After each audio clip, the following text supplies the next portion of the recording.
down.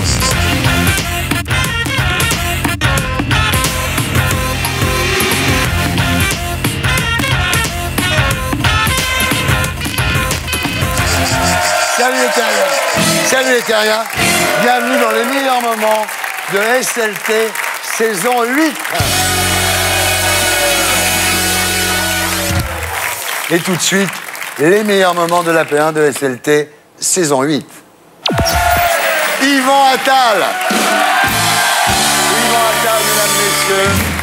Celui à cause de qui à Hollywood, Al Pacino est surnommé le Yvan Attal américain. Doria Tillier. Bonsoir Doria, vous êtes la star féminine du grand journal de Canal depuis 2 ans où vous présentez la météo. C'est quand même le seul bulletin où on se dit après, merde, mais j'ai même pas fait gaffe au temps qu'il allait faire. Moi non plus. Franck Dubosc. Bonsoir. Alors vous êtes devenu, Franck, l'un des acteurs les plus bankable du cinéma français. N'importe quel film peut se monter à partir du moment où Franck Dubosc a dit oui. C'est un peu le problème des fois, non? Bixel Télissard Lazou. Bixel, bonsoir. Bonsoir. Vous êtes ici ce soir pour répondre à la question que tout le monde se pose. Attention, quand vous avez quitté Elsa, est-ce qu'elle vous a chanté « T'en vas pas » Elle est très con. Yvan Attal, rebonsoir. Bonsoir. Alors Yvan, vous êtes ici ce soir pour nous parler de votre dernier film en tant qu'acteur. Mais auparavant, je voudrais qu'on revienne quelques minutes sur votre précédent film, qui s'appelle Son épouse, de Michel Spinoza. Vous jouez le rôle du mari de Charlotte Gainsbourg. Alors, c'est un rôle de composition, parce que dans la vie, vous n'êtes pas marié. Non. Vous n'auriez pas préféré jouer le rôle du mari de Charlotte Gainsbourg dans Nymphomaniac? Alors, quand vous travaillez avec Charlotte comme ça, vous jouez un film ensemble tous les deux, est-ce que quand vous rentrez chez vous le soir, vous n'avez pas l'impression de ramener du boulot à la maison? Un peu. Un peu? Un peu, si, évidemment. En tout cas, ça va bien tous les deux en ce moment. Très, très. Ça fait un moment que Voici n'a pas annoncé votre séparation. Et voulez-vous marier toujours? Parce que c'est pas faute d'avoir demandé. Regardez. Je voudrais évidemment dire à mes amis présents que je les aime, à ma famille, à ma femme, qui n'est d'ailleurs pas ma femme. J'ai l'habitude de dire ma femme, mais c'est pas ma femme. Si aujourd'hui, publiquement encore, je peux te faire une déclaration, si tu veux devenir pour de bon ma femme.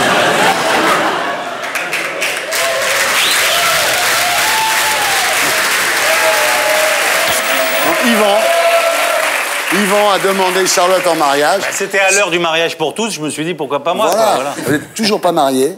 C'est normal, en même temps, ça fait que 22 ans que vous êtes ensemble. Faut pas précipiter les choses, Yvan. Faut attendre de bien se connaître. Ça va passer. Il y a un moment où il va s'arrêter. D'ailleurs, Charlotte a déclaré dans Marie-Claire, vous l'avez lu, ça? Non, j'ai pas lu. Moi, je vous le dis. Elle a dit, je suis pas sûr qu'on va le faire. On va pas le faire. Non. Non. Mais c'est normal. Vous avez 3 enfants ensemble, elle va pas s'engager à l'aveuglette. Non, lâche-moi maintenant. Alors, le 7 novembre dernier, vous avez eu 50 ans. Ça change quoi, à part que vous rentrez votre ventre depuis le début de cette émission, là? Ça passe vite, hein. Enfin, vous vous souvenez peut-être plus de vos 50 ans, mais... Non, c'était il y a tellement longtemps, hein, Jean-Pierre. Vite, hein. Alors, on va rester dans l'introspection avec une interview anti-portrait chinois.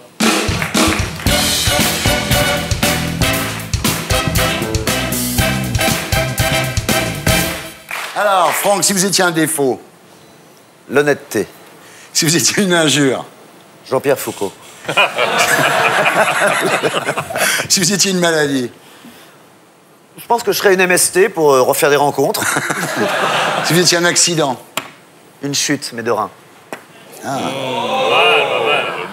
si vous étiez une guerre, La guerre des boutons. ouais. On m'appellerait Claire Asile.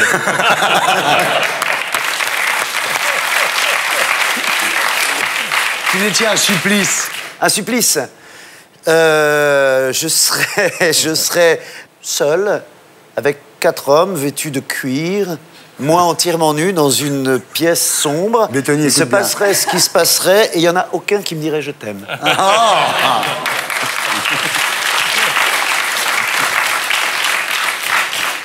une cicatrice, Je viens d'en parler. Un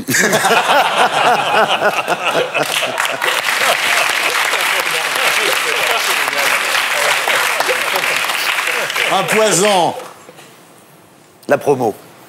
Une salope, vous étiez une salope. Vous. Ah. Un salaud. Moi. Une torture. Une torture. Ah.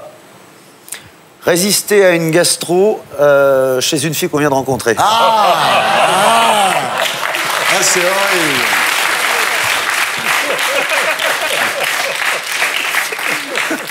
Une humiliation. Ne pas résister. Tu faisais une douleur.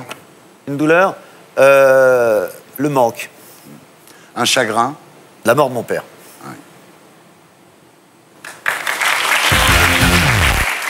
Doria Tillier, rebonsoir. Bonsoir. Alors, dommage que vous soyez déjà assise. Le moment où vous arrivez sur le plateau du Grand Journal en descendant l'escalier est l'une des séquences préférées des téléspectateurs. C'est formidable. Vous faites ça très très bien. C'est le moment où on apprend le plus de trucs sur l'invité, en fait, parce que suivant comment il regarde. Alors, on rappelle le principe de la météo du Grand Journal. Les gens doivent découvrir le temps qu'il fera le lendemain, mais en bandant. C'est exactement ça. Alors, c'est un symbole fort de la chaîne, hein, la météo, avec le foot, le porno, la cocaïne. C'est Canal, quoi. C'est pas vrai pour la cocaïne. Je sais pas avant, mais Ah en bah tout si, cas, aujourd'hui, avant, ouais. non. Enfin, moi, j'y étais pas, mais il paraît que... Ah, c'est pas facile comme job, hein. Il faut être joli, il faut être drôle, et puis il faut surtout savoir où se trouve Clermont-Ferrand. C'était le plus dur. On voit bien que vous y connaissez rien. Non, mais j'ai appris quelques villes quand même. On regarde à quoi ça ressemble. Bon, pour ceux qui étaient pas nés, moi c'est l'embrouille. Didier l'embrouille. Ouais. Ah, tu pensais que j'allais pas te retrouver, hein? Bien planqué dans ton petit costard serré que tu peux pas remuer dedans. Tu sais un costard de quoi c'est ça pour moi? Costard de tapette. De tapette. Bah dis donc, la bande à Mimiche au grand complet. Ah, et niveau complet, il y a du costard, hein, et du taillé chic. Attention, avec la chemise qui va avec, pas le genre qui gratte. Ah, si j'avais su qu'il y aurait autant de beau linge au pot de départ, j'aurais enfilé de la soie. Ta com, elle est nickel. Et je sais de quoi je parle, c'est mon job. Je t'ai regardé l'autre jour au congrès du PS à Toulouse. Toulouse, ça veut dire quoi? Perdre, en anglais. Toi, tu win, t'es un gagnant. Et tu sais pourquoi? Parce que tu l'as joué collectif. Et ça, c'est le plus important. Moi, je passe ma vie à le dire, tu vois. Toi, t'es corporate. Là, t'avais toutes les caméras braquées sur toi et t'as dit non, regardez les autres. C'est pas moi le héros. Et ça, c'est super parce que tu reçois, tu partages. Tu vois? Toi, aujourd'hui, t'es là. Moi, je vais t'amener là. Tu sais ce que c'est là? C'est ta taufe, ta photo, pas dans les commissariats, dans toutes les mairies de France. I'm like 1000% made in France. I just love your country, really. I mean, Camembert, I love it. Love the Moulin Rouge. Blowing's not cheating. Love croissant. The Bogdanov brothers love it. I'm on Hello Sexy. I love when you're upset and you go, ooh la la, this is so cute. And I love the fact that you only speak your own language and that's enough for you.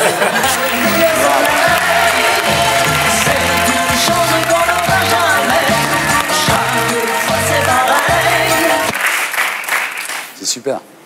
Merci. Moi non, moi non. Alors évidemment, Canal, qu'est-ce qu'ils vont faire? Ils vont en profiter. L'année prochaine, ils vont lancer La Grande Météo, une émission d'1h15, sera consacrée uniquement à la météo, dans laquelle Apathy viendra faire 3 minutes pour poser une question. Voilà, non, juste me donner la réplique Voilà. sur des vannes, Ouais. quoi. Alors, ce qui est marrant avec vous, en plus, c'est qu'on a l'impression qu'il va faire beaucoup plus beau que quand c'est Evelyne Delia qui fait la météo. Je sais pas pourquoi. Alors, qui se cache derrière la Miss Météo de Canal? Je crois que déjà, on peut dire une chose, c'est que vous pouvez lécher votre coude. Moi, j'arrive à me ronger les ongles des pieds. Ouais. Mais j'arrive pas à me lécher le coude. Merde. Oh là là là là. Alors, vous avez conscience, Doria, qu'en ce moment, chez eux, des milliers de gens essayent de faire pareil devant leur écran. Ils vont se faire un tour de dos. Et c'est comme ça, en fait, que Nicolas Bedos est tombé amoureux de vous, parce qu'il s'est dit, une fille qui est capable de se lécher le coude, elle doit faire plein de trucs incroyables. Ouais, c'est comme ça que je drague les mecs, ouais. Vous léchez le coude et vous sucez vos amis, bravo. Pour vous, spécial dédicace. Alors, avant ce casting pour la météo de Canal, qui a décidé de tout, vous preniez des cours de théâtre en regardant Louise Bourgoin faire la météo dans le Grand Journal et vous disiez c'est ce que je veux faire en fait. Ouais, exactement. Je voulais être comédienne. Ouais. Mais il se trouve que j'avais découvert la météo de Canal avec Louise Bourgoin. Et je trouvais que ça cumulait plein de choses que j'aime faire. Alors moi je suis certain que vous allez devenir une vedette de cinéma. C'est obligatoire, parce qu'il n'y a pas beaucoup qui sont à votre niveau de look et de drôlerie. Maintenant je suis pas sûr qu'il y ait beaucoup de rôles de présentatrice météo dans le cinéma français. Non. On va faire un blind test. Football Club.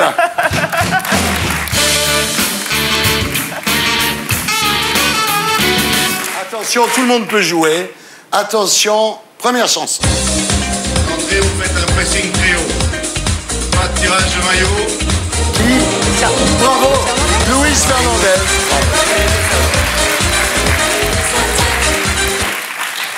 Attention, on continue. Je voudrais être vague pour mourir déprimant. D'offrir des éclats d'or sur le sable mouillé. Sans jamais me lasser. Joël Bat. Ouais. Putain. C'est dur. Ouais, pas facile. Joël Batz. C'est bizarre, hein.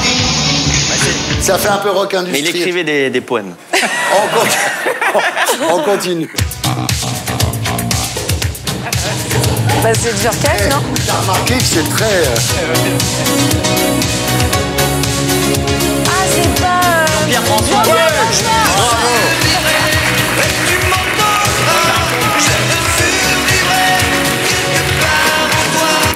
On continue.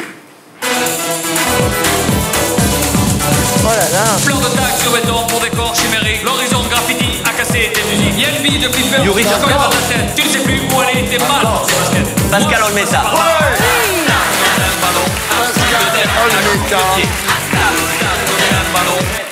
Dernière chanson. Aprendimos a quererte desde la histórica altura donde el sol de tu bravura. On arrête. Je vous laisse profiter. Donc c'était Lizarazu. On se retrouve après la pub pour les meilleurs moments de la P2 de SLT saison 8.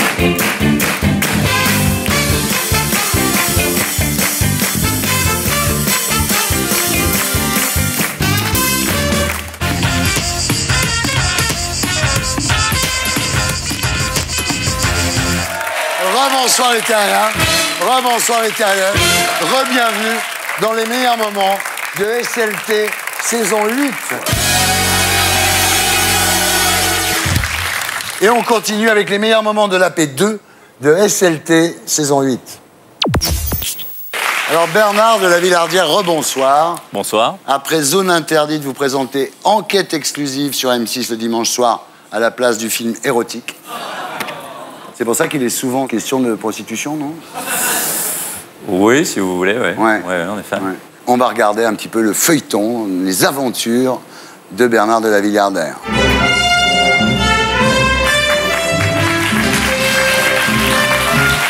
Alors voilà, ça c'est Bernard de la Villardière qui fait de la moto avec les Hells Angels, dont il est devenu le chef. Les Bandidos, c'était à El Paso, Voilà. tout près de Ciudad Juárez, aux États-Unis. Alors ça c'est Bernard de la Villardière qui fait du ski nautique dans un fleuve infesté de crocodiles.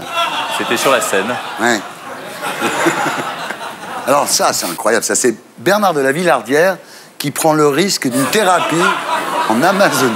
Non, mais c'est dangereux. C'est très dangereux comme boulot. C'est quoi? Alors là, c'était chez les Yawalapiti, en Amazonie. J'avais une vraie crise de foie. Ouais. Et je me suis fait soigner par une chamane. Mais le foie, c'est pas aussi bas que ça. Bernard de la Villardière qui sort son sexe, 2 mètres de long.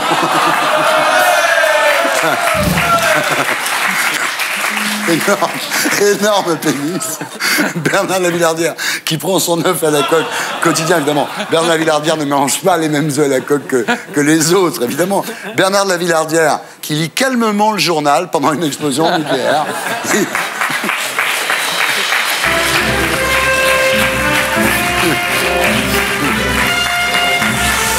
Alors, vous êtes star télé maintenant, ça y est, quoi. Vous êtes vraiment devenu un personnage de la télévision, mais aussi star des réseaux sociaux, grâce au Bernard Fax.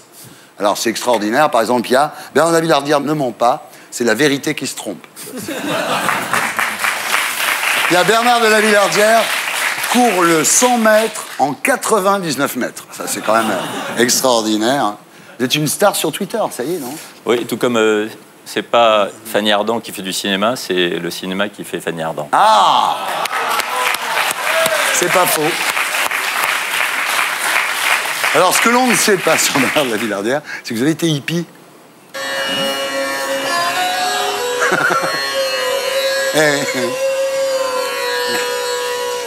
Bernard de la Villardière sur les chemins de Katmandou, vous aviez 20 ans, vous y êtes resté 3 mois, vous avez perdu 20 kilos et vous êtes revenu sans un rond. Je vais être content, vos parents.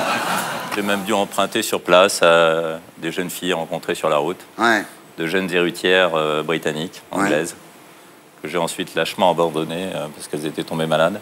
C'est une petite lâcheté que je ne me pardonne pas. J'aurais aimé retrouver cette femme pour m'excuser. Mais elle lancé un appel, ça s'appelle comment? Je ne me souviens même plus de son prénom. Merde, en fait. C'est atroce. J'ai eu la chance à l'époque d'être reçu par le Maharaja de Bénarès. Ah oui, quand même, oui. J'avais une lettre de recommandation. Quand il fait le hippie, il est reçu par le Maharaja. J'avais une lettre de recommandation de ma grand-mère, qui était bouddhiste et qui a été une amie du Maharaja de Bénarès. Voilà.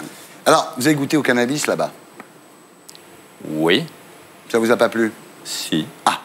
J'ai même goûté aux champignons hallucinogènes à Pokhara. Ah oui. Et j'ai jamais recommencé. Mais tu es mon frère alors, Bernard. Tu es mon frère. Là, mon esprit a quitté mon corps et pendant 2 jours, je me suis battu pour réintégrer mon corps. Et est-ce que vous êtes sûr que vous êtes rentré dans le bon? Bravo!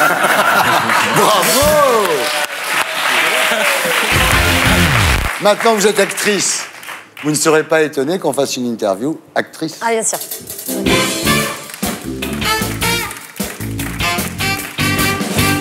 Alors maintenant que vous êtes actrice, est-ce que vous avez le numéro de téléphone de Jean Dujardin? Bien sûr, tatoué sur mon cul. Bien sûr. Ne vous inquiétez pas. Maintenant que vous êtes actrice, est-ce que vous savez pleurer sur commande? Non, mais je sais rire à volo. Vous descendez à Cannes? Alors, je déteste les gens qui disent descendre à Cannes. Oui, c'est complètement 90, enfin. Oui. Non, je ne peux pas répondre à On n'y cette va question. pas. Est-ce que vous vous la pétez un peu maintenant, quand même? Non, en fait, j'ai un cercle familial et personnel qui me permet de garder la tête froide. Vous couchez avec des producteurs? Non, mais ça, c'était pour devenir actrice. Ah! J'ai plus du tout besoin de ça. Vous détestez les autres actrices maintenant que vous êtes actrice? Mais pas du tout. Mais par contre, je comprends pas pourquoi elle me déteste, elle. Vous portez des lunettes de soleil la nuit, maintenant? Non. Non, par contre, je veux prendre du Lexomil le jour, maintenant. Ça me paraît... Maintenant que vous êtes actrice, est-ce que vous dites la drogue, c'est mal? Je sais pas si la drogue, c'est mal, mais en tout cas, maintenant, c'est gratuit. Ça, c'est la grosse différence, quoi. Vous avez eu recours à la chirurgie esthétique? Là, c'est évident. J'ai fait une réduction mammaire, hein, tout le monde a compris. Vous dites, ce film, c'est avant tout une rencontre. Alors ça, c'est une phrase d'actrice de film porno, en fait. Bravo. Norbert Tarrer, bonsoir. Bonsoir.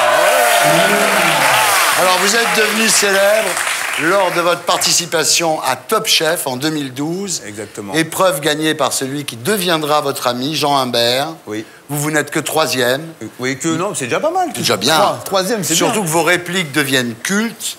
Il y a chez vous du Frédéric Dard, du Michel Audiard et un peu de Jean-Marie Bigard, je dirais. Ah, Jean-Marie Bigard, je connais le reste, je connais pas trop. Ouais. Honnêtement, voilà. Moi, je suis plutôt dans la poissonnerie, charcuterie, moi. Ce que vous avez de très actuel, tout à fait dans l'esprit de la France actuelle, c'est que vous savez faire de la cuisine avec un frigo vide.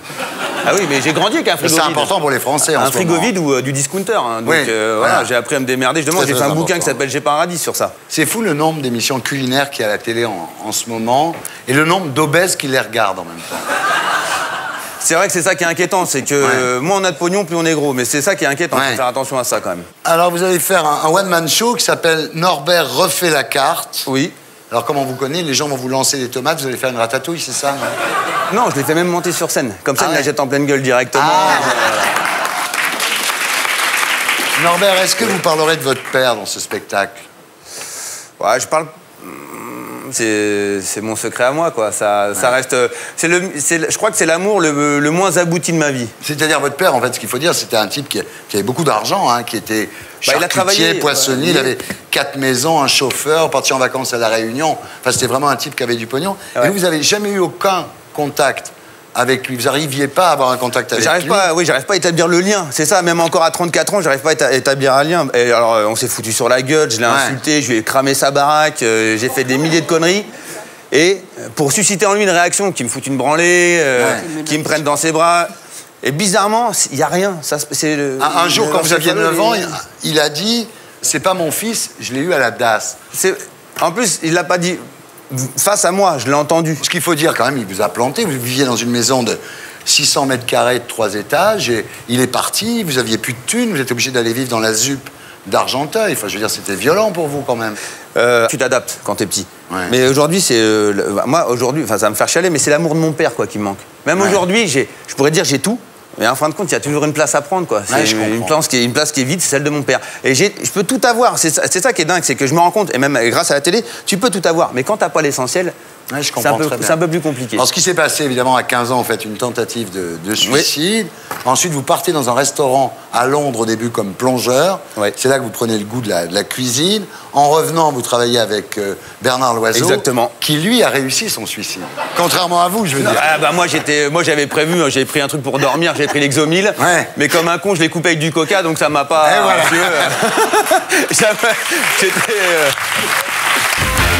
Vous ne serez pas surpris, Michel Onfray, que je vous fasse une interview croyance.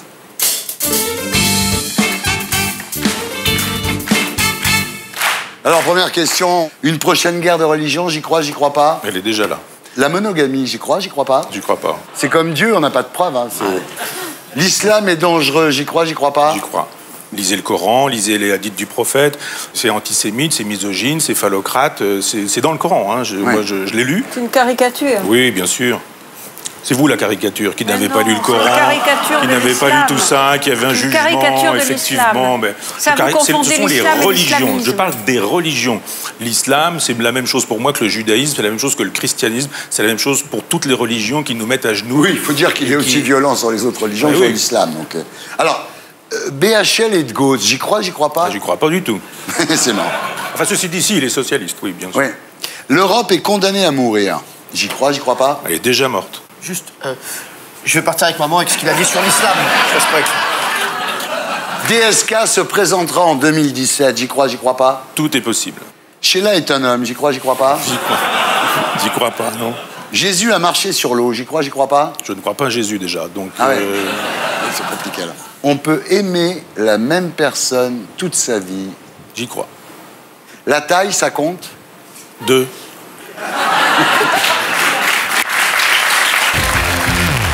Rachida Dati, rebonsoir.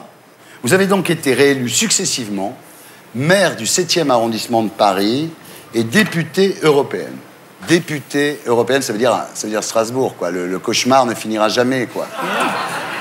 Parlement européen, c'est une fois par mois Strasbourg. Ah bon? Le reste, c'est Bruxelles. Mais ça va maintenant, la déception de votre réélection est passée, ça va? C'est pas gentil pour les électeurs. Ouais. Vous avez pleuré pendant 3 jours en disant « je veux pas y retourner », elle déteste. La preuve, je suis tellement maso que je me suis représentée. Et oui, voilà. Alors, en revanche, bonne nouvelle, Nathalie Kosciusko-Morizet n'a pas été élue à Paris. Alors ça réjouissons-nous. Mais réjouissons-nous de quoi? Vous la connaissez, elle fait... Vous le faites bien. Non, moi j'ai eu quelques désaccords au moment de la campagne, la manière de faire campagne. Bien sûr. Mais je l'ai dit, je lui ai dit à elle et je l'ai dit publiquement. Mais dès lors où on peut dire, exprimer des désaccords qui ne sont pas des hostilités, on considère ça comme des hostilités, des détestations. Ouais. Moi, on appartient à la même famille politique, on peut avoir des désaccords. Il y a une chose quand même, c'est que tous les élus de Paris devaient donner 5 000 € pour la campagne de Nathalie Kosciusko-Morizet. Vous n'avez toujours pas donné le pognon. Non, parce que non, mais d'abord, je ne suis pas la seule à ne pas avoir contribué à la campagne de Nathalie, parce que chacun dans un arrondissement, on finance notre campagne. Moi, j'ai financé ma campagne, et après, vous pouvez donner à la candidate. Mais simplement, le fait de financer la campagne du 7e arrondissement est une contribution à la campagne parisienne. Voilà. Donc, j'ai financé la campagne. Et voilà, elle n'aura pas de pognon. Voilà. Autre bonne nouvelle, le supplément de New York Magazine, The Cut, vous a classé 9e parmi les 40 Françaises les plus stylées. Moi, je suis ravi parce que enfin, votre action politique est estimée à sa juste valeur. Je trouve que d'un seul coup... Vous êtes vraiment un enfoiré. Hein. Mais pourquoi non? Mais attendez, je suis en train... Je suis en train de vous dire que je me réjouis que vous soyez 9e. Moi, je me réjouis de venir à votre émission et c'est double peine. Mais c'est pas double peine, c'est la vérité. C'est une vérité, pas la deuxième partie. Ah, la deuxième partie, oui, d'accord. Voilà. Non, mais attendez. Ah, je l'ai dit. Nathalie Kosciusko-Morizet, elle n'y est pas. Mais faites pas de fixette. Et alors, Carla non plus. C'est-à-dire que Carla Bruni n'est pas dans les Françaises les plus stylées. Ce qui veut dire que se promener avec Sarkozy en accessoire à son bras, finalement, ça fait pas de vous une femme chic. Voilà, c'est tout. Alors, vous tenez en forme, Rachida, vous entraînez beaucoup, hein, vous... Hein? Vous faites vous faites de la boxe. Attendez, Rachida, vous faites de la boxe avec Franck Petitjean. Mais c'est cette histoire... Non, mais c'est quelqu'un qui... Mais c'est bien, mais attendez, mais c'est formidable. Le pauvre, il m'a donné quelques cours, il se retrouve... Non, mais attendez, il n'y a pas de honte. Non, mais il n'y a pas de honte. Il n'y a pas de honte à... C'est pas ça. La bonne idée de Franck Petitjean, c'est qu'il a mis un portrait de Fillon sur le punching ball. Donc, vous tapez beaucoup plus fort. Ben voilà. Mais il a peut-être changé depuis, d'ailleurs, dans les portraits. Ben, vous préparez votre droite pour le congrès de l'UMP. Non, mais c'est normal, Rachida. Je crois que ma droite, ça fait longtemps que je la travaille. Alors, Roland Dumas, rebonsoir. Bonsoir. On va faire une interview Mitterrand Spirit.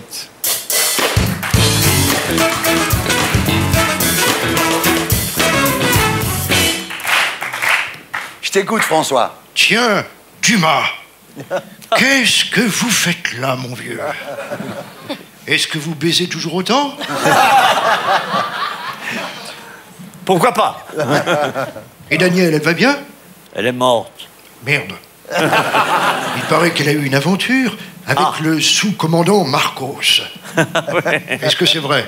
On a dit qu'elle était amoureuse de lui, mais enfin, c'était un bel homme. Oui, voilà. Bon. Et Rocard? Rocard, oui, il s'en va doucement.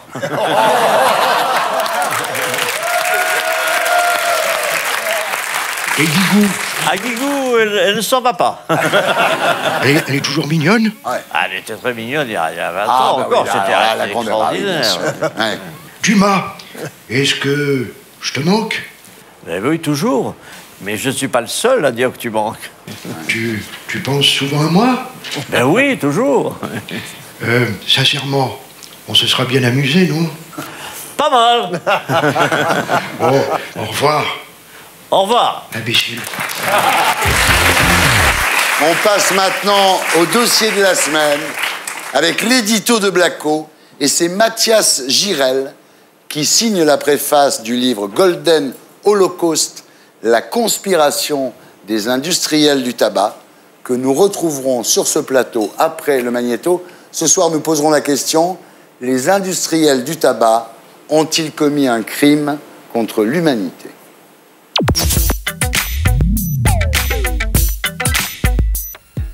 Chaque jour en France, le tabac tue 200 personnes. C'est un peu comme si un Airbus A321 s'écrasait chaque jour dans l'indifférence quasi générale. En effet, alors que la cigarette tue 73 000 Français chaque année, le gouvernement ne mène aucune politique d'envergure pour lutter contre ce fléau. Alors bien sûr, c'est marqué en gros sur les paquets que fumer tue. On voit les maladies atroces que ça provoque. Mais ça ne suffit pas. 9 fumeurs sur 10 reconnaissent qu'ils voudraient arrêter. Et pourtant, le nombre de fumeurs ne baisse pas vraiment. La Cour des comptes a donc tiré le signal d'alarme. Lutter efficacement contre le fléau du tabac, c'est possible. Le problème, c'est que pour ça, il faut une vraie volonté politique. La preuve, le budget communication pour dénoncer les dangers de la cigarette est 10 fois moins important que celui de la sécurité routière. Pourtant, la cigarette tue 25 fois plus de gens que les accidents de voiture. Pour combattre le tabagisme, la Cour des comptes propose donc de s'inspirer des méthodes de la sécurité routière.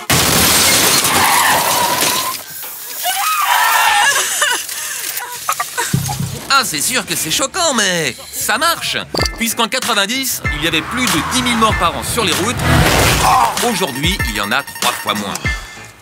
Alors, pour lutter contre la cigarette, il faut multiplier les campagnes anti-tabac. Mais aussi taper au portefeuille.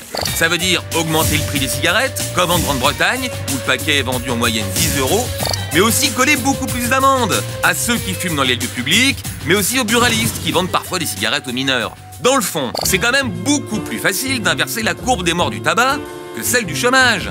Simplement pour ça, il faudrait que les politiques soient indépendants de l'industrie du tabac.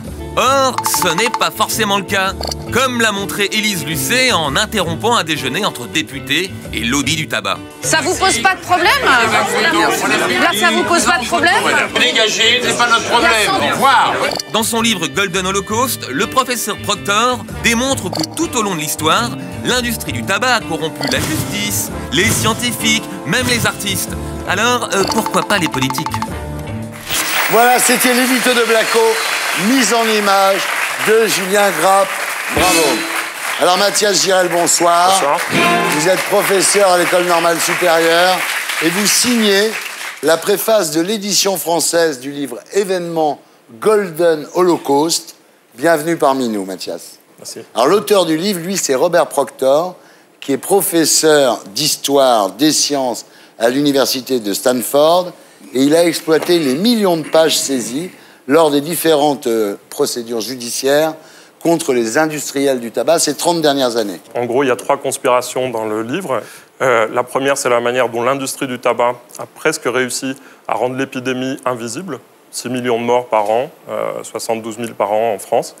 La deuxième, c'est la manière dont elle a presque réussi à nous faire croire que des cigarettes, c'était du tabac roulé dans une feuille de papier. Il y a un siècle de recherche technologique là derrière pour maîtriser l'addiction à la nicotine. Et la troisième conspiration qui a presque réussi, c'est qu'effectivement, quand ils ont eu les premiers gros procès dans les années 80, ils ont essayé d'inonder les juges fédéraux sous des camions entiers de papier, de paperasse, et pour essayer de dissimuler leurs responsabilités. Et c'était sans compter des historiens comme Proctor ou les archivistes de la justice qui ont retrouvé dedans des mémos complètement accablants. Ouais, alors, chaque année, le tabac tue plus que le paludisme, plus le sida, plus la guerre, plus le terrorisme.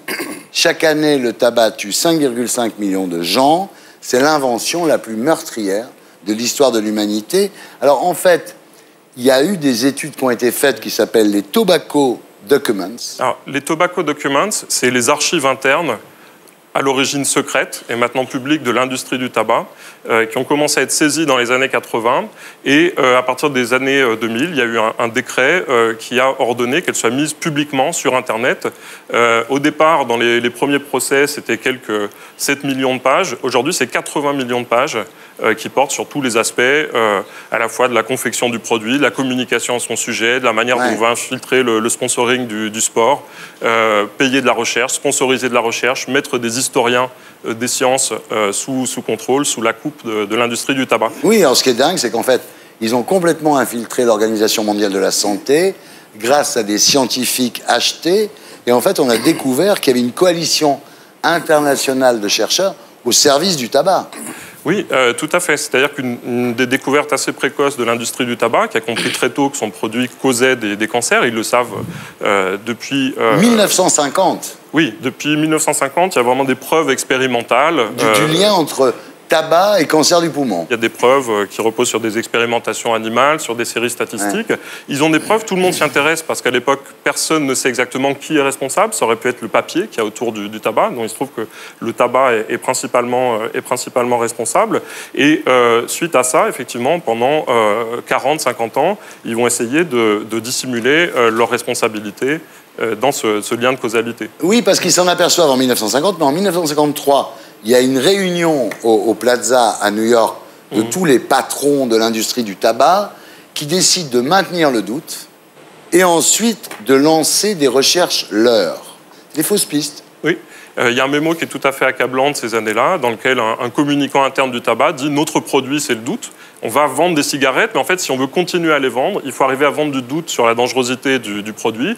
Et pour ça, eh bien, on va payer de la recherche qui ne sert à rien, puisqu'il va y avoir énormément d'enquêtes sur les causes virales, les causes génétiques de certains cancers, sur le lien avec la fatigue, la calvitie, le mois de naissance dans l'année, mais quasiment aucune preuve qui ait fait progresser la cancérologie ou l'étude des causes du tabac. Alors, ce qui est dingue, c'est qu'il faudra attendre 1964 pour que les autorités sanitaires commencent à communiquer sur le lien entre tabac et cancer du poumon. Ça fait 14 ans après qu'on s'en soit aperçu, on est bien d'accord, hein?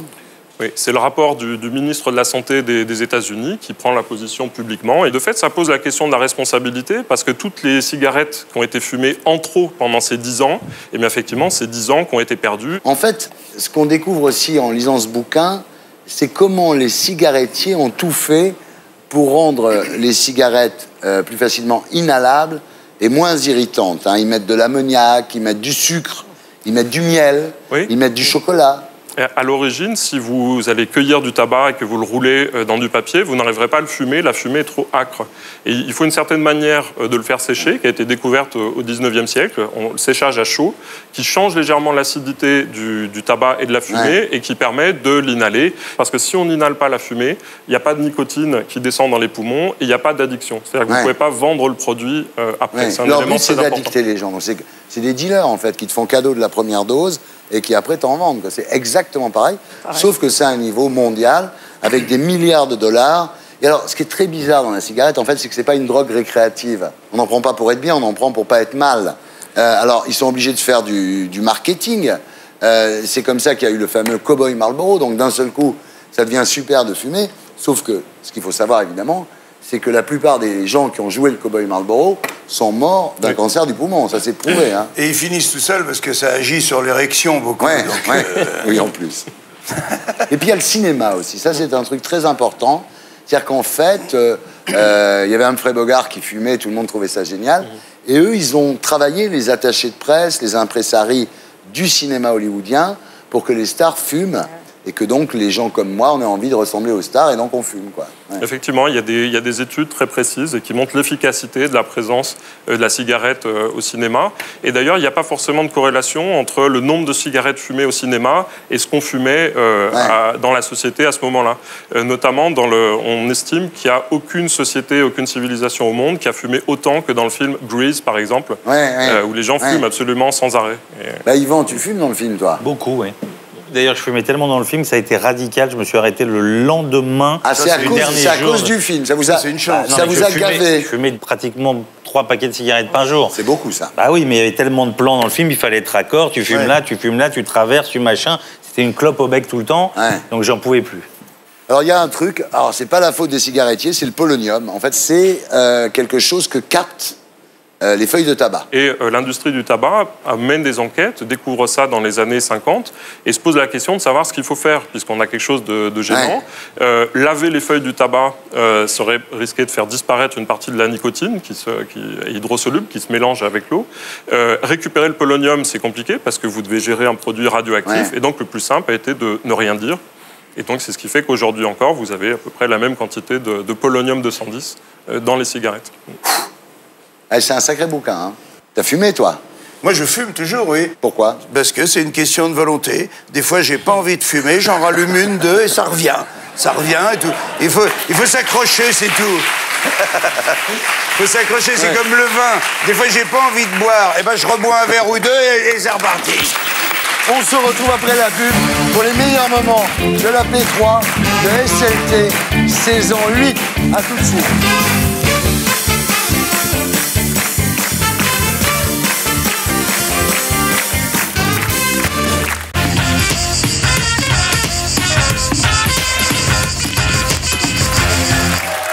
Bonsoir les terriens, bonsoir les terriens, et bienvenue dans les meilleurs moments de SLT saison 8.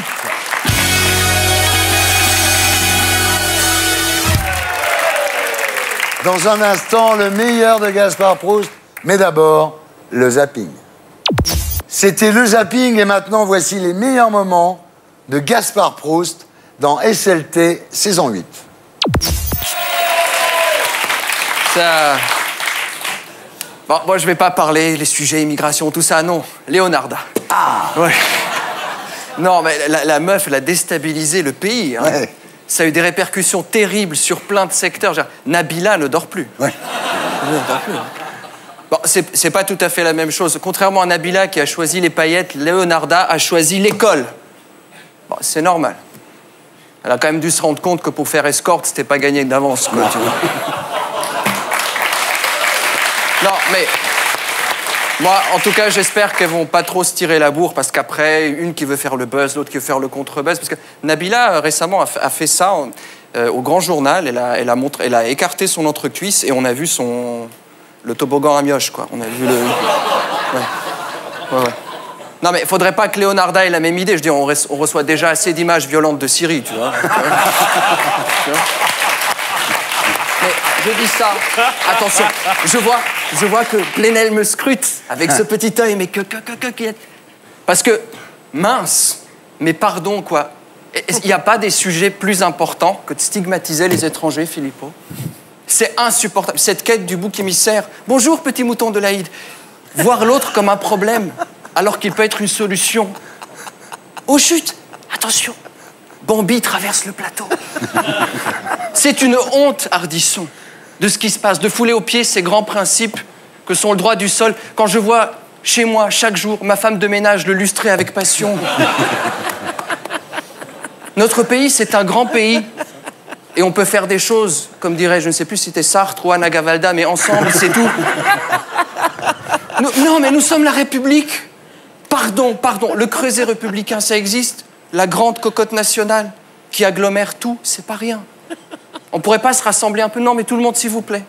On pourrait pas un peu touiller, agglomérer notre vivre ensemble dans la fraternité? Il est temps que le peuple de France se lie, il faut que les Français féculent. Oui, l'immigré, c'est quoi? C'est la maïzena du lien social, Ardisson. On a tous vocation à être un flageolet du grand cassoulet national, je vous le dis, moi. Oh, un bisounours qui mange une compote avec un lion. Et est-ce que ce sont vraiment les étrangers qui sont responsables d'après Filippo, c'est les étrangers qui sont responsables des problèmes de la France? On veut nous faire croire que la famille de Leonarda a abusé de la France, qu'elle a volé du travail. Pardon, au contraire, elle en a donné à la CAF, au Conseil Général, à Manuel Valls, à la police des airs et des volets. Et on voudrait se couper de ces relais de croissance. Chut, chut. T'as vu la coccinelle? Elle a dérangé.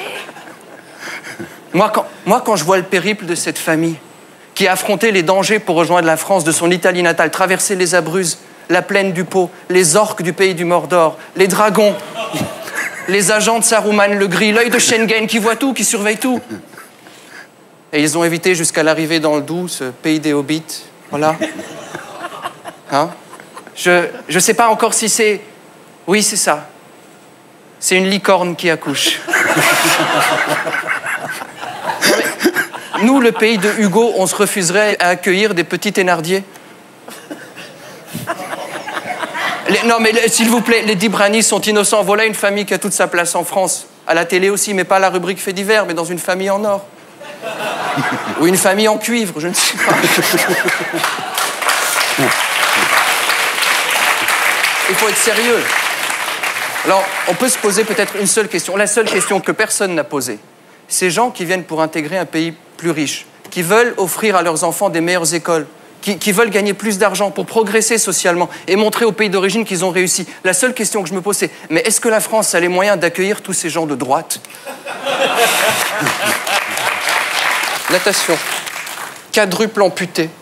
Théo, 13 ans, est déterminé à monter sur le podium.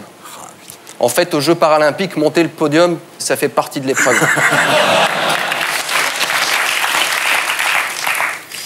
Justice, 1 mois de sursis et 150 € d'amende pour une dame qui portait le niqab, ça va trop loin maintenant. Ouais. Non, mais un niqab, c'est pas très grand. 150 €, ça va quand même vachement cher la taxe d'habitation, tu vois. Bah, c'est petit. Après, il faut le porter, hein. Mais c'est cher. International. Damas est accusé d'avoir massacré à l'échelle industrielle. Bon, apparemment, on a retrouvé du cheval dans les charniers, hein, ça doit être ça.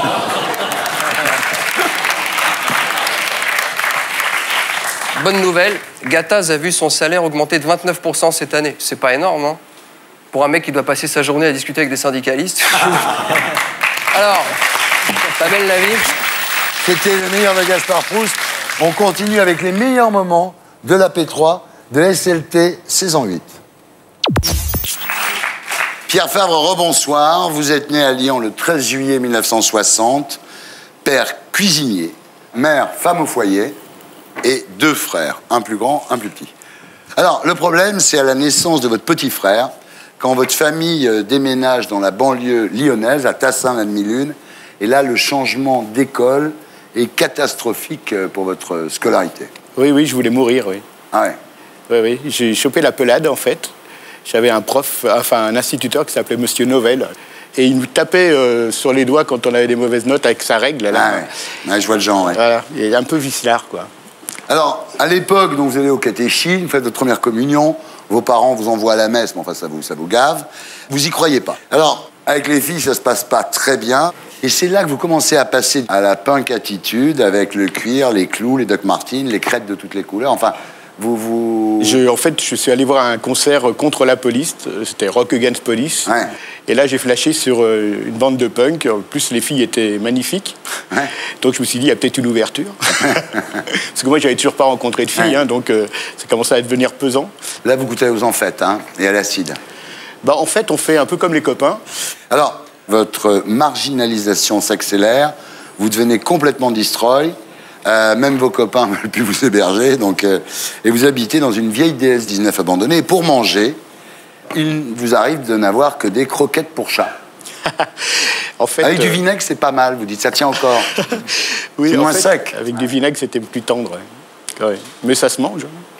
Et puis là, vous quittez Lyon pour Paris. Vous rencontrez des groupes de punk qui zonent du côté d'Enfer Rochereau.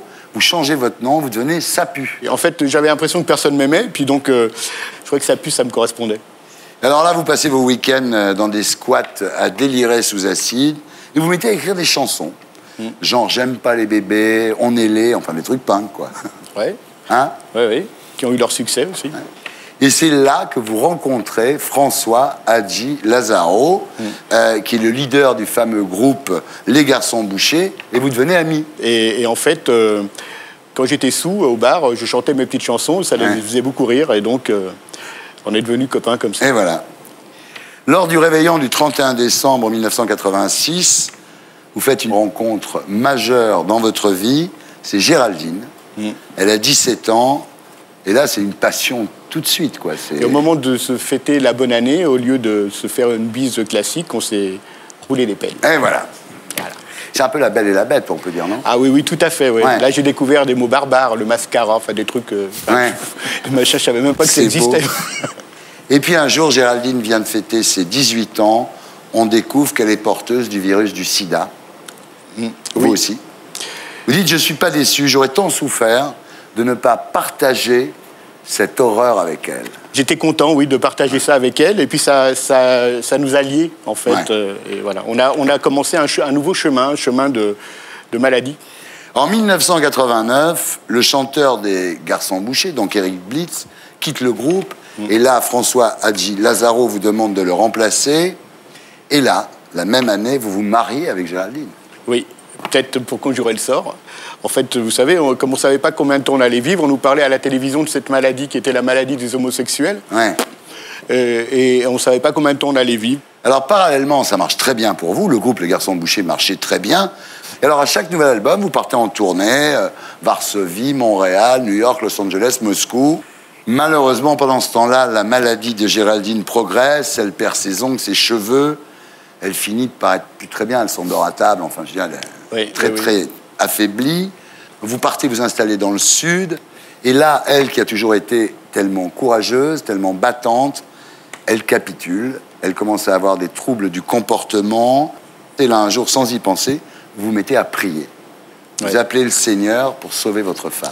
Voilà, parce que j'avais besoin qu'on m'accompagne pour la porter comme ça dans sa maladie. Alors elle décline irrémédiablement, évidemment. Il faut la soutenir, l'accompagner aux toilettes, la laver. Et vous dites cette phrase extraordinaire à ce moment-là, « Dieu, que ces moments sont beaux ». Un jour, Géraldine, elle m'a dit, je crois que c'est le plus beau mot d'amour qu'elle m'a dit, elle m'a dit « Pierrot, tu es bon ». tu es bon. C'est comme si elle me montrait un miroir et qu'elle me montrait comment j'étais devenu, moi qui pensais qu'à moi, à mon mal-être quand j'étais punk. Et puis là, finalement, inconsciemment, je m'étais mis à son service. Et c'est vrai que l'accompagnement d'une personne en fin de vie, qui plus est son épouse, c'est vraiment quelque chose de puissant et j'ai découvert ce qu'était la vraie tendresse, en fait. Géraldine meurt, le soir des funérailles, vous n'arrivez pas à dormir. Machinalement, vous ouvrez un petit livre de prières que vous trouvez au fond d'un tiroir d'une table de nuit. Oui, je suis tombé sur une prière eucharistique qu'on attribue à Thomas d'Aquin. La Dorothée est dévotée, c'est une magnifique prière. Et là, il s'est passé quelque chose de particulier, c'est-à-dire que chaque mot que je lisais, chaque ponctuation, chaque virgule, prenait un sens démesuré. Il y avait un truc qui me dépassait, quoi, comme une présence qui me dépassait. Vraiment un truc bizarre. Et évidemment, j'ai eu la trouille. Je me dis, ça y est, je pète un plomb, ma femme est morte. Et en fait, ce qui s'est passé, c'est que le lendemain, en fait, c'est un peu... voilà, quand on aime le chocolat, on y retourne. Et donc, le lendemain, j'y suis retourné et c'est devenu une passion. J'ai découvert ce que c'était que la lecture, en fait. Et vous devenez bénévole à plein temps au Secours catholique. Vous mettez votre vie au service des autres. Voilà, en fait, j'avais pas d'a priori au départ. Ça aurait pu être n'importe quelle association. J'avais rien contre, rien pour le Secours catholique. Il s'avère que dans le village où j'habite, il n'y avait que le Secours catholique. J'y suis allé, et puis là, ça a été le début d'une belle aventure. Aujourd'hui, vous dites, j'ai trouvé la vraie gloire quand je me suis mis au service des gens. Et oui, parce qu'en fait, la petite gloriole du chanteur des Garçons Bouchers... On avait un discours très engagé, voilà, mais ça ne restait que des mots. Et là, j'ai pu enfin poser des actes sur des mots. Ça fait du bien de vous voir. William Chifflet, rebonsoir. Vous êtes né le 24 août 1970 à Paris. Et puis un jour, à la maternelle, la maîtresse montre un animal au tableau et vous dites « Apin, apin ». Impossible d'évacuer le L. Voilà, c'est ça. Ça, je m'en rappelle. En plus, c'est le mot ne sortait pas, quoi. Le son ne sortait pas. Apin. L. Lapin. L, voilà. Et à l'âge de 12 ans, vous basculez carrément dans le handicap. Votre communion solennelle se transforme en cauchemar. Au moment de la profession de foi, devant le micro, c'est le trou noir. Bah oui, parce que je venais, on était dans une église et je devais dire une phrase. Et donc là, j'ai vu ce micro et je me suis dit, alors mais là, ça va pas le faire, parce qu'il y avait un monde fou dans une assez grande église et je me suis dit, il faut que je répète cette phrase et je n'y arriverai pas. Et donc là, j'ai trou noir. Alors malgré ce handicap, vous poursuivez avec brio votre parcours scolaire, vous êtes toujours dans les premiers de la classe, et malgré ce qu'on appelle des syncinésies. Ouais, bah là, vous l'avez vu, je vais pas le répéter là, mais ça, ça va le voir, vous allez normalement... On va en voir d'autres. Vous allez en voir d'autres, normalement, et voilà, c'est ça. Moi, mon bégaiement, c'est le jeu bloc, en fait. Il y a les bégaiements dont on rit énormément, c'est quand la répétition, mais moi, c'est un blocage. Alors, je suis bec. Donc, je me bloque, et tout se bloque, et donc, ça peut être les lèvres, ça fait mal. Voilà, c'est ça. Ça fait mal à la longue parce que je vieillis, donc ça fatigue. Non, j'ai mal au dos, au cou. Oui, ça fatigue, mais voilà, c'est un blocage, on n'arrive pas à maîtriser ça. Vous dites dans ces cas-là, je supporte pas mon image. Bah non, parce que regardez-moi, c'est pas beau. Non, mais c'est pas. Imaginez-vous là en train de bloquer avec un truc qu'on se maîtrise pas. Et le truc le plus con, pardon, j'y con, c'est mal élevé, mais clair, c'est donc acheter du pain, aller demander son chemin, aller demander un renseignement. C'est une source d'angoisse et d'inquiétude. Et donc, il faut donc réfléchir à la manière d'éviter ça, en fait. Et le coup de la baguette, voilà, vous voyez, imaginez, je vous demande une baguette en salle, les gens disent, oh là là, qu'est-ce qui se passe? C'est ça, donc moi, j'ai imaginé les situations. Donc, d'abord, je vois où je suis. Et après, le truc, c'est de dire, voilà, en montrant, on se dit qu'elle va réfléchir, elle va se dire, tiens, je vais une baguette. Le plus simple, évidemment, c'est... Souvent, je suis parti avec le pain que je voulais pas, mais je suis parti avec le pain, c'est ça. Donc, c'est pas dramatique. C'est pas dramatique, mais c'est ça. Et là, il se passe un truc vraiment qui est une leçon pour tout le monde. C'est à l'oral du bac de français, vous décidez de revendiquer votre bégaiement. Je crois que c'est vraiment une étape très importante. Vous assumez votre handicap. Je lui ai dit, voilà, je bégaye. C'est pas que je suis inquiet parce que c'est mon premier exercice. C'est pas du stress. Je lui aurais dit, j'ai un donc rhume ou un truc comme ça. Non, je bégaye et puis et c'est fait quoi. Point. Voilà. Et ça m'a libéré et je pense que ça l'a libéré. Ah bah vous avez eu 13 sur 20, ce qui est déjà pas mal, voilà. Alors, évidemment, le vrai problème, c'est l'adolescence avec les filles. Un jour, vous rencontrez une jolie blonde dans un train. Alors, au départ, tout va bien, vous faites votre charmant. Et au moment de dire où vous habitez, c'est le blocage. Et la fille croit que c'est de l'épilepsie, c'est ça? C'est vrai. Là, c'est drôle, mais... Oui, c'est vrai. À la fois, c'est drôle. Bah oui, c'est drôle là, maintenant, mais sur le moment, je riais moins. Mais elle appelle de l'aide. Parce qu'on se maîtrise pas, quoi. Elle dit, venez. Il y a un moment, elle appelait l'aide, j'ai rattrapé, j'ai réussi à lui expliquer, mais... Alors voilà, pour régler le problème, il faut dire les choses, essayez tout. Hein. Les guérisseurs, les magnétiseurs, les ostéopathes, les acupuncteurs. J'ai même essayé une magicienne brésilienne. Ouais, c'était génial. Hein. Ouais. Qui vous faisait des hugs. Hein. Ah ouais, ça, c'était bien, ça. C'était sympa. Ça n'a pas été utile. Ça n'a pas marché, mais... Non, mais c'est pour vous dire que c'est tellement... On ne s'en sort pas, et il y a d'autres gens dans ma situation, des gens qui bégayent ou d'autres. Ouais. La fluidité, vous savez ce que c'est la fluidité, mais nous, c'est un orgasme. Pas toujours.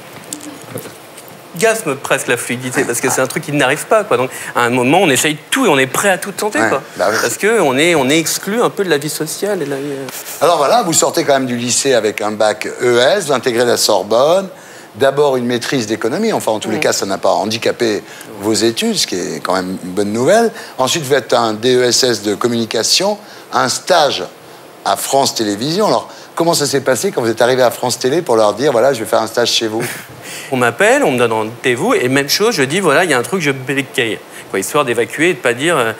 Donc, à ma manière de le faire, d'assumer, je pense, d'assumer. Voilà, je savais où j'étais, voilà, j'étais bonne personne au bon endroit aussi. Et ça s'est bien passé, puisqu'aujourd'hui, vous êtes à la direction des magazines de France 2. Ouais, ça, mais j'en chie, mais je m'en sors. Mais on vit normalement avec un truc qui est très qui est handicapant, alors, mais on arrive à vivre normalement. Hein. La grosse frayeur, c'est que donc vous mariez, vous avez des enfants, c'est que vos enfants se mettent à bégayer. D'imaginer qu'ils puissent revivre ce que j'ai vécu moi, je ne pouvais pas l'imaginer. Et donc, à partir du moment où j'ai eu mes fils, j'ai été très vigilant sur ça, et c'est vrai que l'aîné, à un moment, s'est mis avec vous. Mais donc là, ça a été genre le coup de... C'était vraiment insupportable. Et en fait, il faisait du mimétisme. Moi, quand j'étais petit, je bégayais un peu. Et le docteur a dit, en fait, tout se bouscule au portillon. C'est-à-dire qu'il veut trop parler, il veut trop dire de choses en même temps, donc il bégaye. Il avait dit à ma mère, laissez-le dans un coin, vous intéressez pas à lui, et vous verrez, il arrêtera. Voilà. Mais donc c'était beaucoup moins grave quand même, mais c'est un bégaiement. On est 600 000 en France. Moi, je suis parmi vraiment le haut du... Voilà, je suis la crème des gros begs, mais il y a des gens qui bégayent, il y a plein de gens qui bégayent. Ça va, là? Bah ouais, je suis super. Bah, depuis que je suis petit, je fais tout pour pas bégayer. Donc là, on m'invite, il faut que je bégaye. Donc c'est génial, quoi. En fait, c'est une revanche, en fait. Merci, vous êtes drôle. Bravo. Et voilà, c'était les meilleurs moments de SLT saison 8. Salut les terriens.